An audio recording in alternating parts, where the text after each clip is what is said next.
Okay, guys. Hi, Drogs here. Back with another video. This is going to be part 2 of my Aeons End 2nd edition solo play. I'm hoping you can see everything. I've been having a little trouble getting my camera to show everything kind of the way I want it to. But this seems to be about as good as I can get it for now. All right, so we're going to be doing the second nemesis in the 2nd edition starter box, which is the Carapace Queen. She is a difficulty 3, and her fluff is the Carapace Queen. The Carapace Queen, the mother of husks, the swarm daughter. All these dread names we have chosen in our vain attempts to comprehend this creature. But of all the nameless, the Queen has brought the most ruin upon Gravehold, for our armies are vast and lethal, more clockwork things than beasts. There is a saying among the husks about the husks: to kill one is to breed 6. Only when the Queen retreats through the void do they relent, left to twitch and expire on the cave floor among the bodies of those they have overcome. After each siege, weeks are spent shoveling up the metal scraps, which are carried deep into the bowels of the caves. There they are heaped onto formless piles, their countenances unchanged in death beyond their stillness and dim eyes. So this boss gets a special husk track, which is what this is here. Its unleash ability creates 2 husks to be added to the track every time it unleashes. And these are essentially minions, according to the rules, that each have 1 life. And they get added to the track as it goes. And players can destroy them by dealing damage to them. Raina, it's okay. Everything's fine. She'll quiet down in a minute. She likes to be the center of attention. Very spoiled.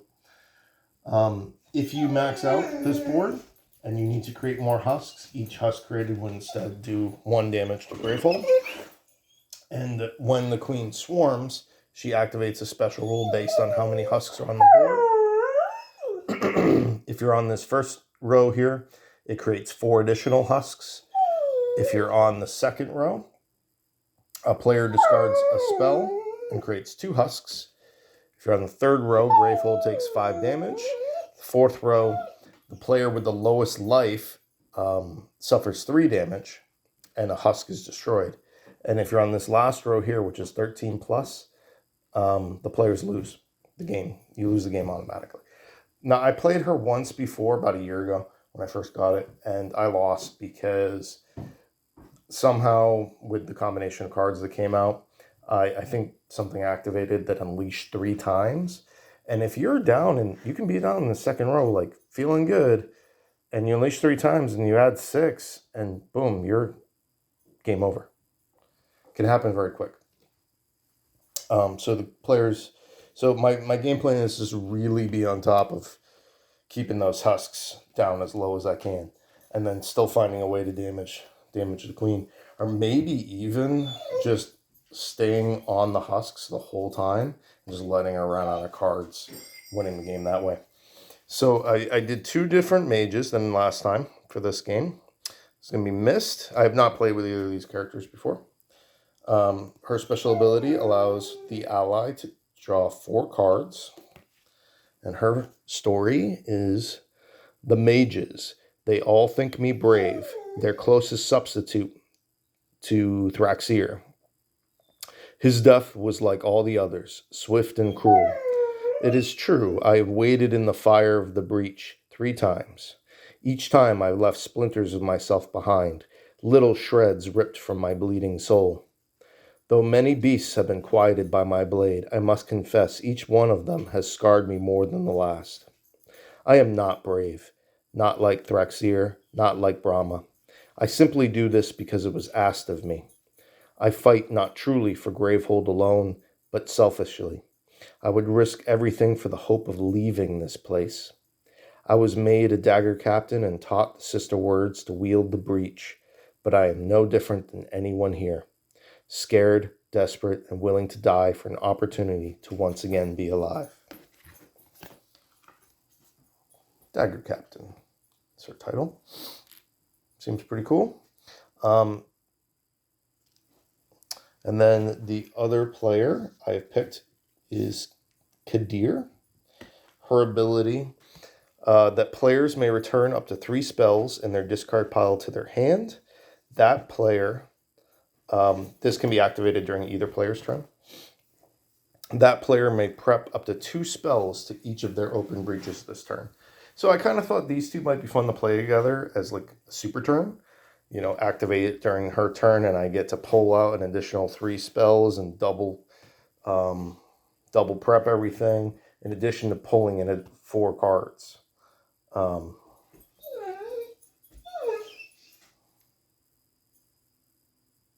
You know, from her previous turn. So I can start a turn with 9 cards and then pull more if I need to.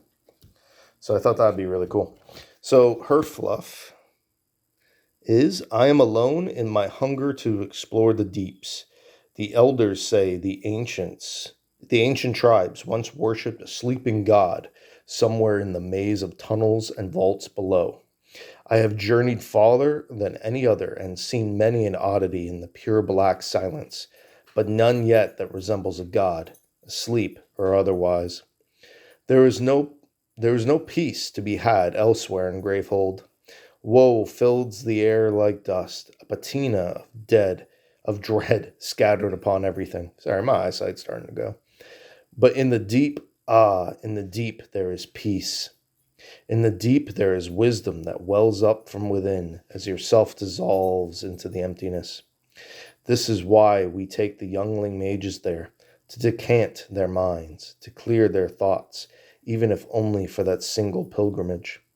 But I believe our true salvation lies beneath the city. Somewhere in the shadows is a place that even the nameless cannot find. One day I will lead them to it, and they too will know peace. Cool. So she's fighting for hope, and she's fighting for a better future. Cool. And as far as their specialist starting cards, Kadir starts with an Emerald Shard, which is basically a crystal that you can also use to give either player 1 hit point of healing, which is very, very cool. And Mist has Garnet Shard, which is also same thing as a crystal, or can cast any player's prepared spell. So you could use this to cast a prepared spell that you had prepared that turn, or that the other player had already prepared. All right, so similar to how I did the first game, I am using randomizers. So we will see if we get lucky. If we don't get lucky, we might lose. If we do get lucky, maybe we'll win. I don't know. I don't know how many tries it's supposed to take you to win these games. So I may just have to get lucky. You may be something where you try a bunch of different combinations. You have to find the correct winning strategy for each one.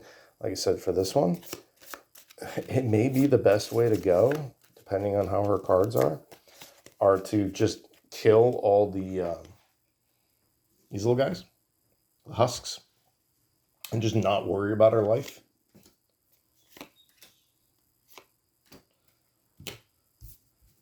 All right, these are so I get Burning Opal, Clouded Sapphire, one of my favorites, and Jade. So similar to last, 2 of the 3 are the same as the last game, the Jade and the Clouded Sapphire. That's fine. You know, it is what it is. Burning Opal is also a more expensive gemstone, so we'll give that a try. But allows an ally to also draw a card, which is cool. Especially with this combination, that could be really useful. Relics. I may have not shoveled well enough that time. Happens. So yeah, I'm excited. I'm tempted because most of the other nemesises have 70 life, and this one has 60, to say, well, obviously you should go for the kill. But I think that's could be a red herring, because, you know, if it's unleashing 2-3 times, okay, well, you just added 4 to 6 husks, and it swarms here, that adds 4 husks, and those are essentially hit points. Those are all minions you got to deal with. So the reality is it might be something closer to 100 or 110 hit points. Unstable Prism and Flexing Dagger. Flexing Dagger I also had in the last game. And Unstable Prism allows you to destroy gems. Good. Happy. Something to destroy cards. That's what I wanted. Arena, you were just outside. You are fine. You should go lay down or find a chew toy. Yeah. These are the spells.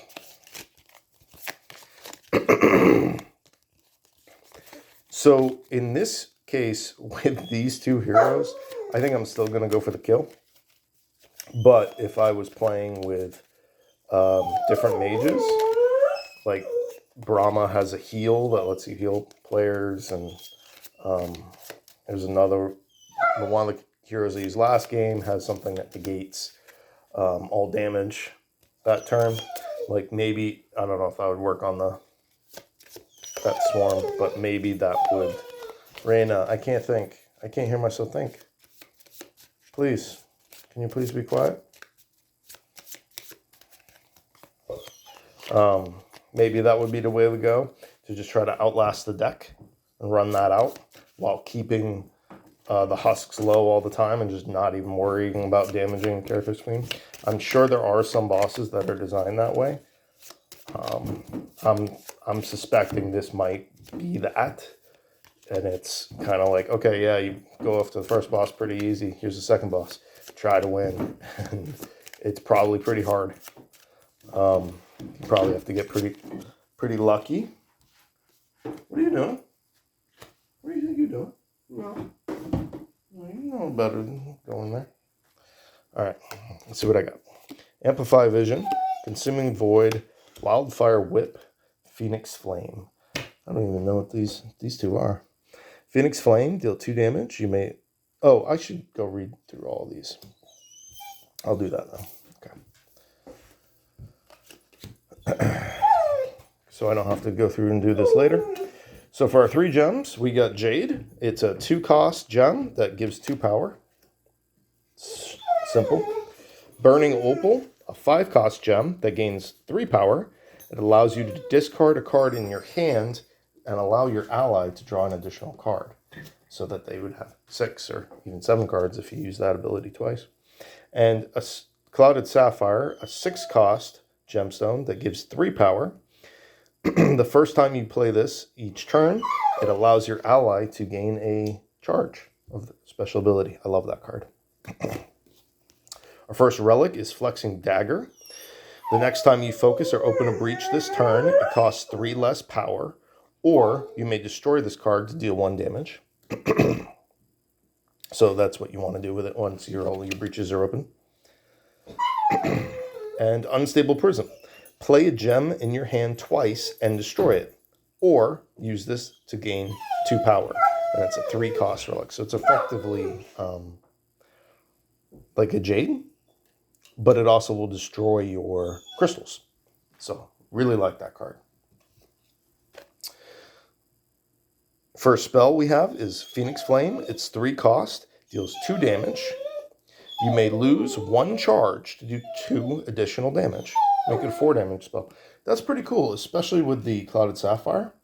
I could see that being useful.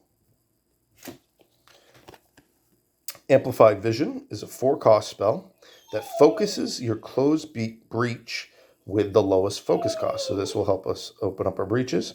It deals 2 damage. If all 4 of your breaches are opened, it'll do 3 damage. So it's a pretty low damage spell. Unless you get everything open, then it's okay. But it's a pretty low cost at 4, and it helps you focus your breaches. And so that's definitely something I'm going to want on the earlier side. And then our third spell is 6 cost, Wildfire Whip. While prepped during your main phase, you may spend 2 power to cast any player's prep spell. And if you cast it normally, it is 4 damage. I'll let you out in a second. It's just driving me crazy. And our last spell is Consuming Void. Destroyed up to 2 cards in your hand. Deal 3 damage for each card destroyed in this way. Okay, let's go outside. Come on. Come on.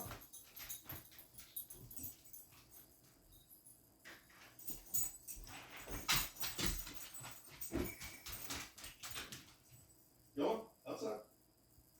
Outside. Come on. Yeah, now you don't want to go outside, right? Yeah. Yeah, it's too cold, huh? That's what I thought. No more. No more. I'm going to take away your treats if you keep crying. Sorry about that, guys. She's a very spoiled dog, and you be quiet. It's 0 degrees outside right now and snowing. And she has no idea what to do with that, is essentially the problem. It's just not her bag. She's a summer dog. She's still a puppy. She's never really... I think this is probably the first time she's ever dealt with 0 or negative temperatures.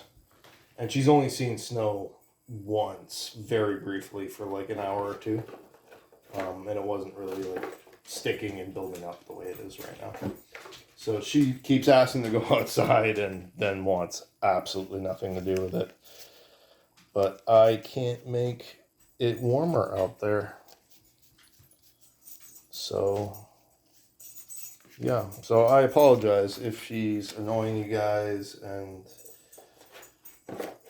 making this a less enjoyable experience for you. But I hope some of you will still stick around and join me for this playthrough, because I think this game is pretty fun. I really, really like it.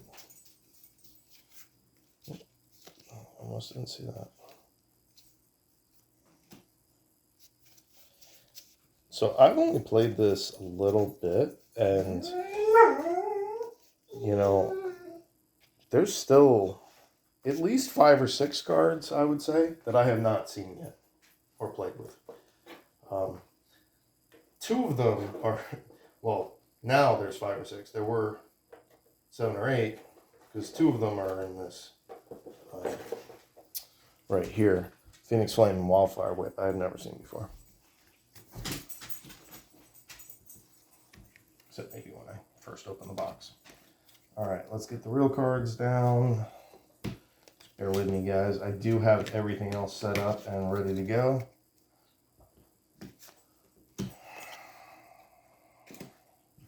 I just wanted to make sure that you guys knew I was not making stuff up when it comes to the randomization, because a lot of players, from what I've understand, do play this very open information. They leave their discard pile fully open at all times, which the rules do say you're allowed to do, but they also leave like their deck open, and it's very calculating, trying to think 7 steps ahead kind of game. I don't really play that way. Not for something like this. That doesn't seem fun to me. So I'd rather try to be a little bit more adaptable and change my strategy based on circumstances that I get put in.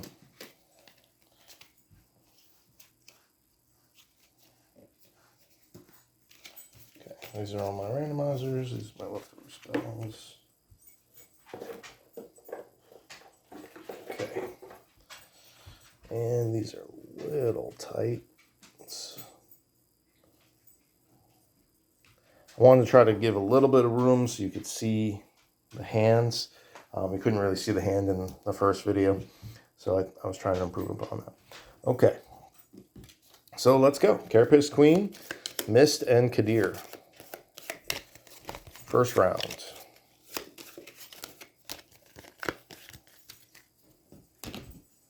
Is this on camera? Oh, yeah. Okay. All right. 1. Mist. So she's going to prep a spark. And she has 4 crystals. 4 power. What can I do with 4 power? I can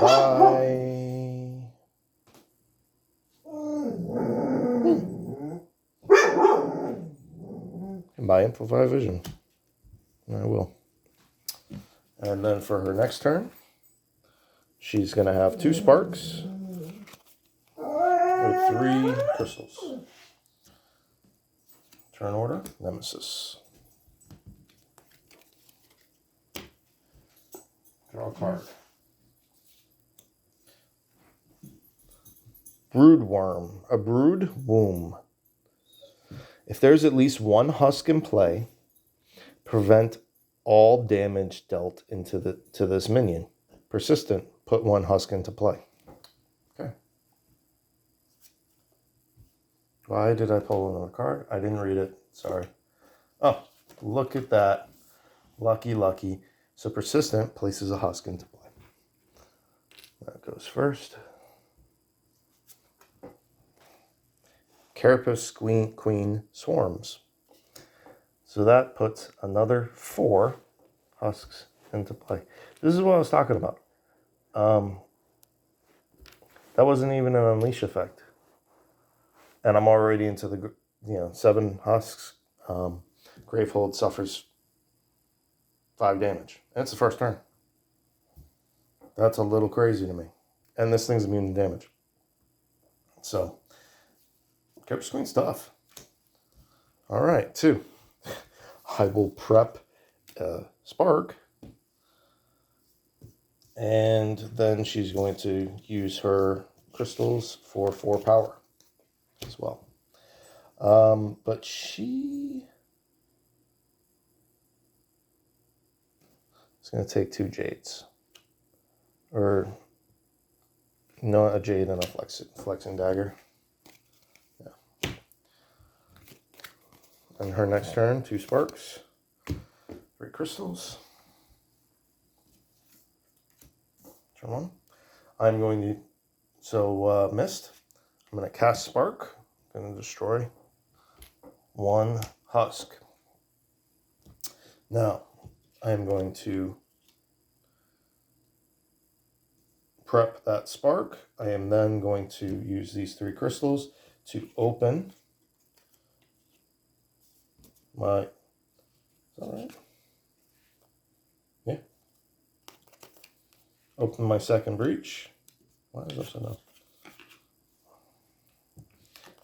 And prep second spark. There we go.